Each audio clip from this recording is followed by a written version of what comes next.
special's called. How do I feel about his new special, Fat Rascal? That's what I was going to lead into. So how do I feel about it, right? And the thing is with this is that, like, yeah, I have to say that this is absolutely like the best stand-up comedy show I have seen since Mark Norman's Soup to Nuts. And obviously, right, Mark Normand and Stavros, they're completely different comedians, but I just thought that the whole way through, I laughed my freaking ass off, man. Like, this was.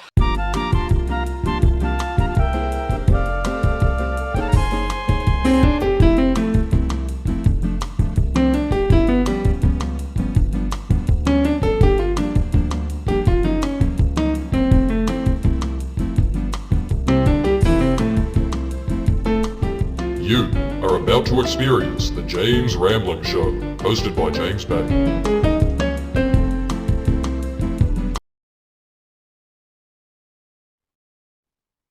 Hello, welcome back to the James Rambling Show for yet another episode. And in today's episode, right, I'm not going to beat around the bush, right? We're not going to be talking about any gaming stuff like last week, maybe just less gaming stuff in general, because in today's episode, right, what I'm going to be talking about for the starter topic, the opening topic, to say the least, is this new stand-up special that came out, and this episode might be reverting back to where we start off with a topic and we move on to the next one. It's not themed like the gaming one and stuff like that. And I have already established the fact that I have been going to these stand-up events and talking about stand-up comedians and how I didn't like Matt Rife and Shane Gillis' specials, and I'm not going to explain that for 5 minutes.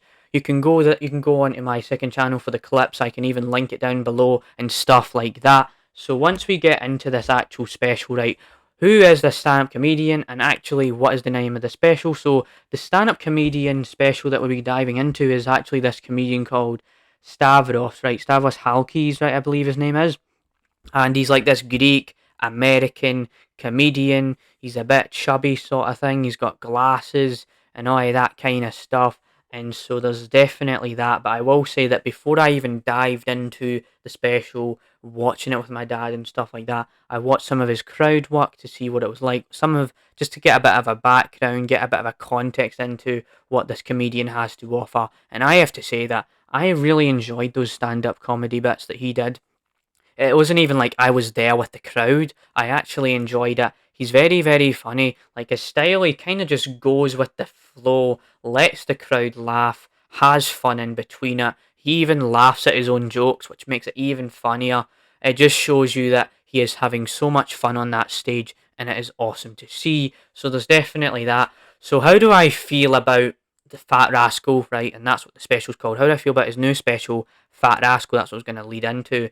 So how do I feel about it, right? And the thing is with this is that, like, yeah, I have to say that this is absolutely like the best stand-up comedy show I have seen since Mark Norman's Soup to Nuts. And obviously, right, Mark Normand and Stavros, they're completely different comedians, but I just thought that the whole way through, I laughed my freaking ass off, man. Like, this was hilarious. Most of the jokes landed. It was nothing like Shane Gillis or anything like that. Nothing like Matt Reef. This was a return to form. This was the time where I finally laughed at a comedy show after like 4 or 5 months, and it felt so good, right? And the thing is about it as well was that there's like this interesting skit at the start of the special, and it sort of sets the stage as to what this special has to offer. Like Stavros himself comes out and he's got this robe around him. You can see his upper body, and then there's these ladies like, "Oh, we had sex with you last night," or whatever. "Oh, it's so nice," or "You're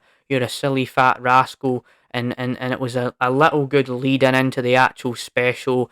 The special's only 55 minutes, and man oh man, did it actually feel like I was watching a 30-minute comedy sketch on Comedy Central. Like, this was absolutely not 55 minutes. This felt like it was 30 or 40 minutes, and I am raving about this, but this is amazing. I'm recommending this right now.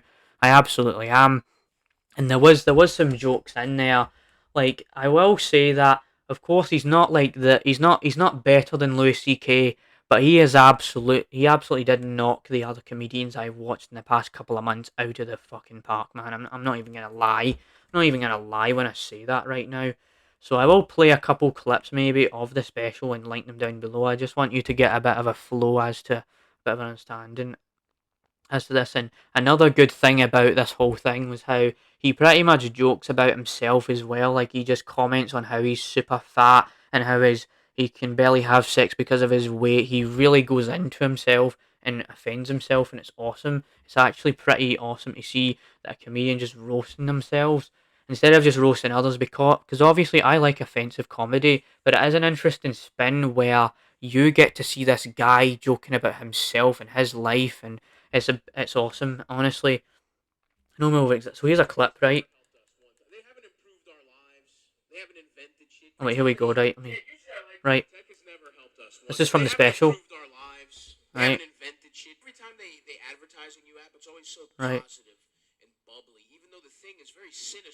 This is one of the jokes, by the way, about tech companies.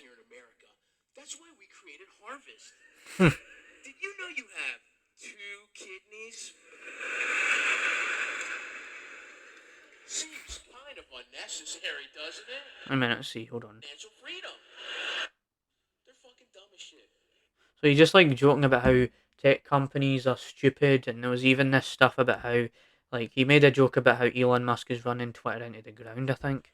Yeah, I mean, he's embarrassing himself with Twitter, right? Running into the ground, just blowing it completely. He bought Twitter because he likes tweeting. That's how poor people spend money, you know? He's not wrong Give though. me $40 billion, I'm not buying Pornhub. You know what I mean? Yeah, I like jacking off. I don't know how to code or anything like that. I buy Pornhub. I'm like, yeah, put my comments to the top. Make sure everybody sees my shit. Nice breasts, Lisa Ann. Do you want to hang out sometime?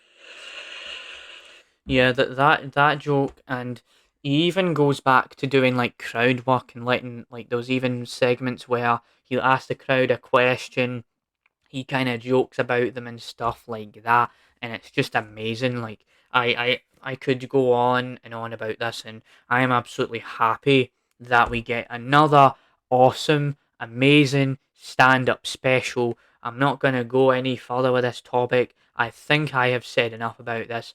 So if you haven't already, I would absolutely recommend this special. I hope to do in the future an episode where we actually do, like, dabble into stand-up comedians and stuff like that. Not sure when we'll do it, but I've got it on the back of my mind, especially because we have been talking about all the stand-up content for a little over like a year or something on this podcast. So I've been talking about it a lot, so I want to just kind of just make an episode for that. So there's definitely that where we finally get to rant and rave about this in a positive fashion, which is something we haven't been able to do in about 2 or 3 months, which feels absolutely amazing. So there's that, right? So what else am I going to talk about, right? So the other thing that I actually have had on my mind is actually this really like insane, like, not even TikTok actually, but this Twitch trend that's absolutely blown up the internet recently. And I could have recorded this yesterday because there was a lot of these developments with this actual thing, this whole trend. So I'll just bring you up to speed.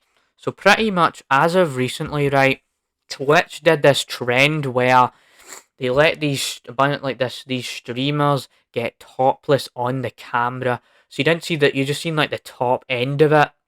I'm not going to show any images. I don't want to get age restricted or anything like that, but you see the top end of the person, and they're just like, whenever they donate, they raise their arms like this, and it's just, what is fucking going on right now? What is going on?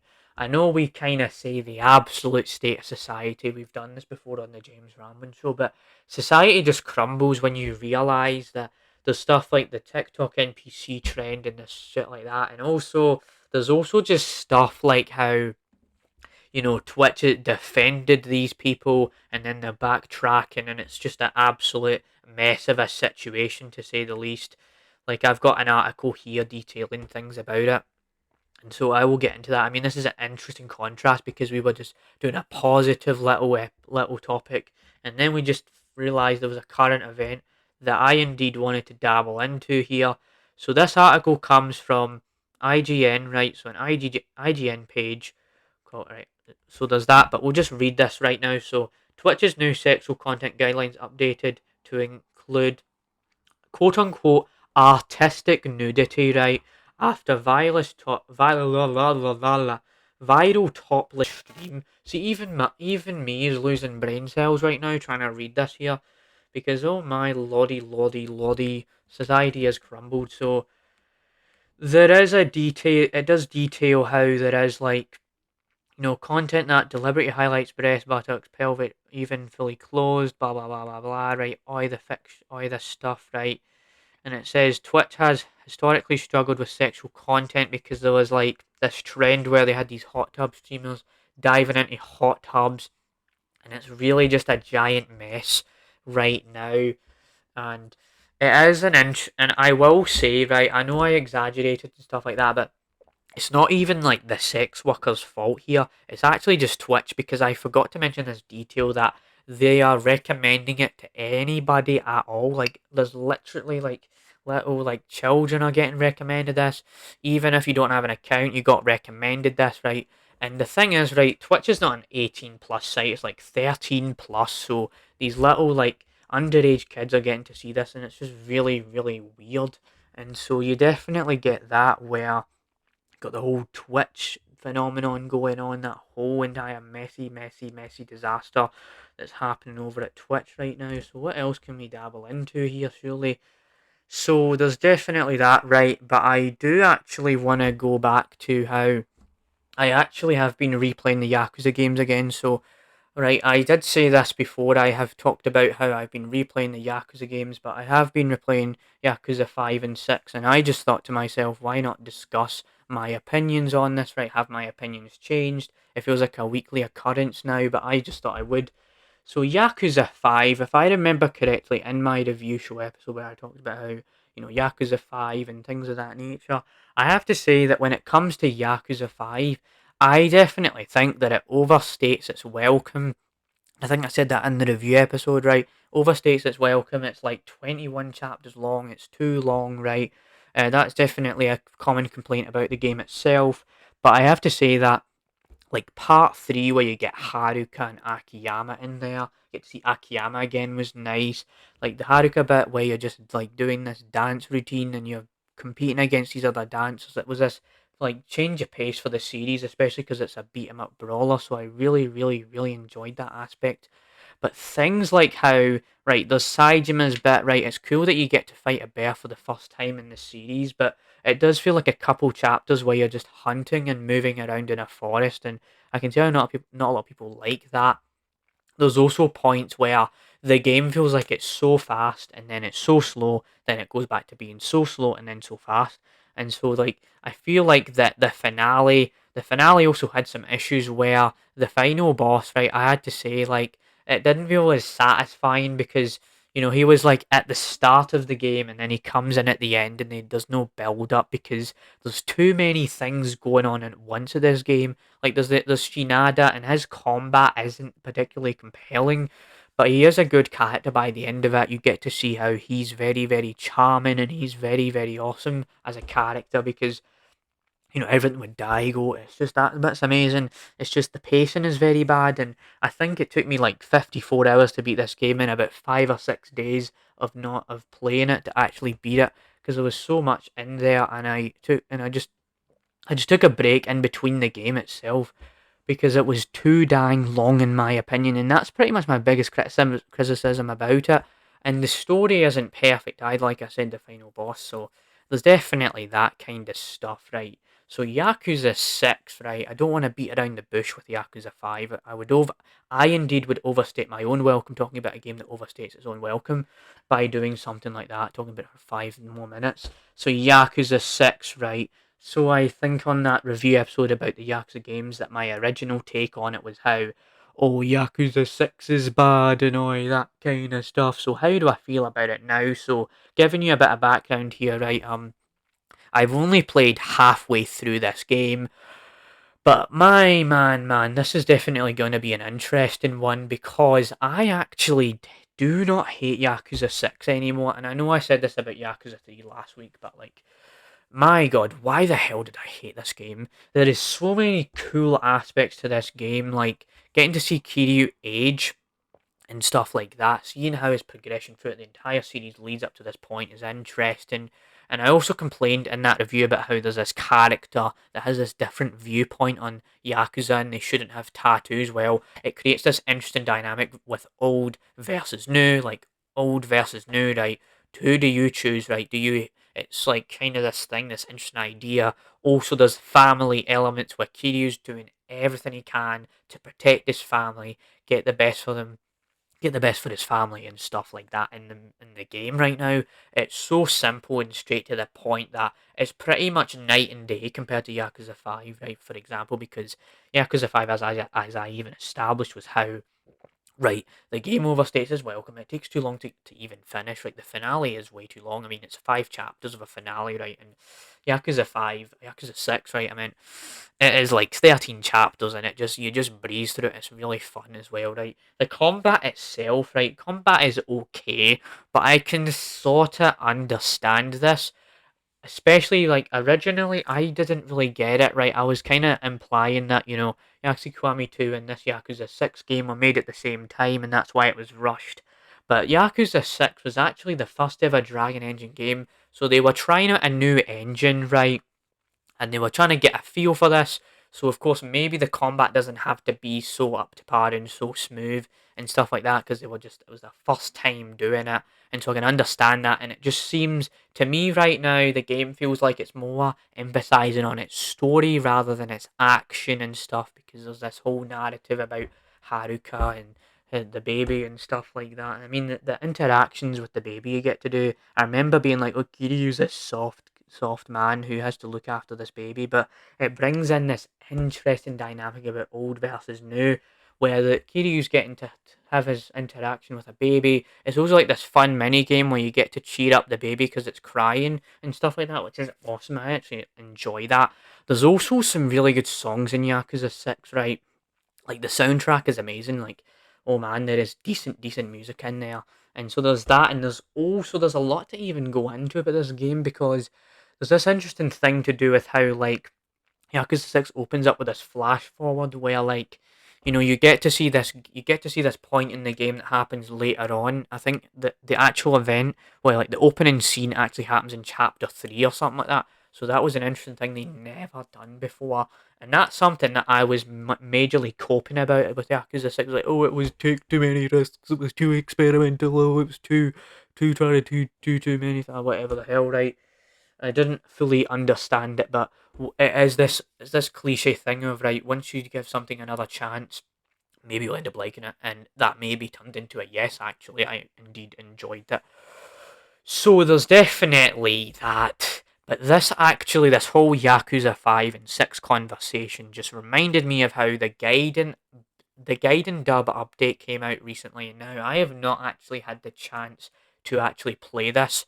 But I do remember how when I was talking about Gaiden like a month ago or something, there's this whole controversy with Young Yeah and how he's a bad voice actor and they hate the dub, and the dub versus sub conversation is a rabbit hole in and of itself. I think I might have talked about this and when I talked about anime like sub versus dub. I can't remember, maybe I did, but it's just an option for you to do, right? Right, I know Young Yeah, right, and I heard about I heard the voice, and there's points where he sounded really old and then he sounds really young, and there is some karaoke songs, right? There's new like there's karaoke songs in English, and there's stuff like that where the dub is happening. There is this guy I actually watch on YouTube who did a live stream of doing the English dub update. I didn't watch the whole thing because I already played the story of Gaiden, and I don't think I'm gonna replay Gaiden in the dub. So there is that. There's actually a Christmas song in Gaiden called Sayonara Silent Night, and there is an English version of this. So this is actually what it sounds like. I might as well play this while we're at it, right? So I'll link it down below when I talk about this, right? What the hell's going on here? Oh, the ads are annoying on this, by the way. So right, so Silent Night is a Christmas song. This is Young Ye's voice, so let's hear it, right? I will link it because this is a song, so Might as well give him credit. We could play the original Japanese for comparison if you want, but... Alright, here we go.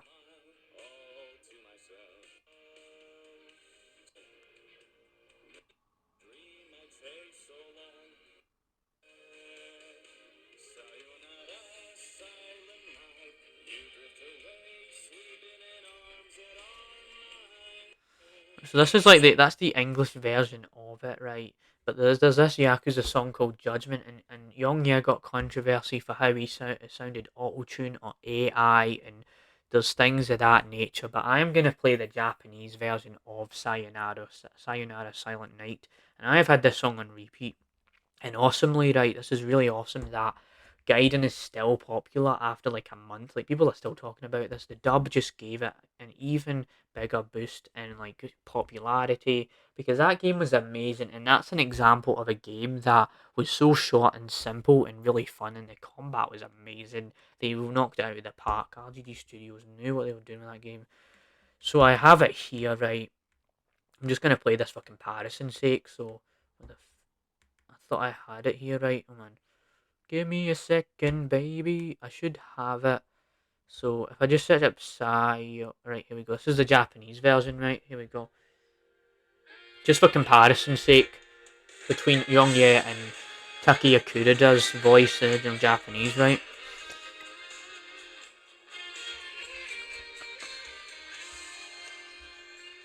Do do do do do do do. I'm just gonna skim through this.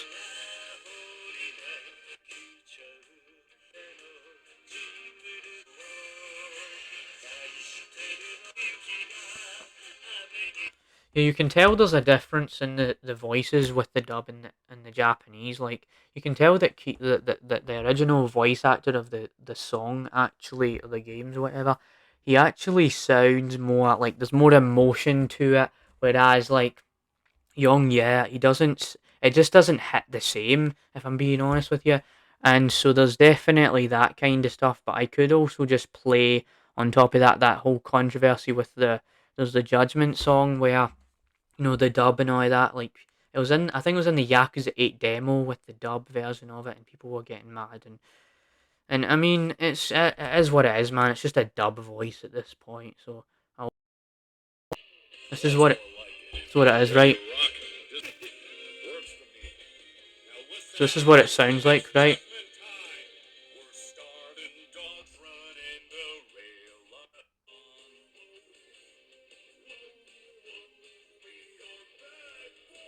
It's like, whoa, whoa, we are bad boys, right? And that's, I think, people in the comments actually, you know, kind of were saying, oh, auto tune and oh, sounds horrible and all that. So definitely that, but so we've talked about that the stand up thing, the new stand up special. We talked about that weird new TikTok drama that was going on, not TikTok and Twitch drama that was going on.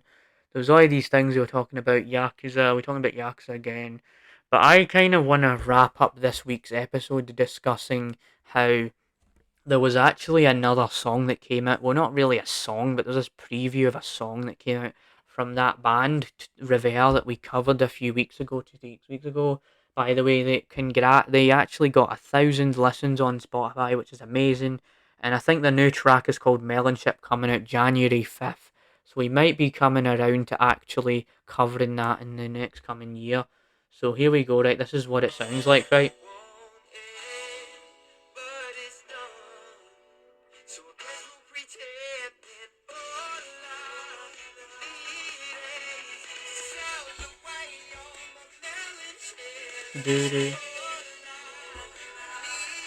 So that's it there. Right? I don't need to play the whole thing because I think it's just like a segment from the chorus of the song. But even then, my friend Rico actually sounds like a good singer. Like he just keeps knocking it out of the park here.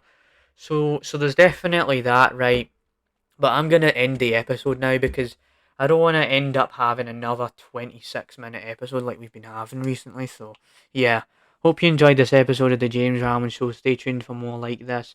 And yeah, bye.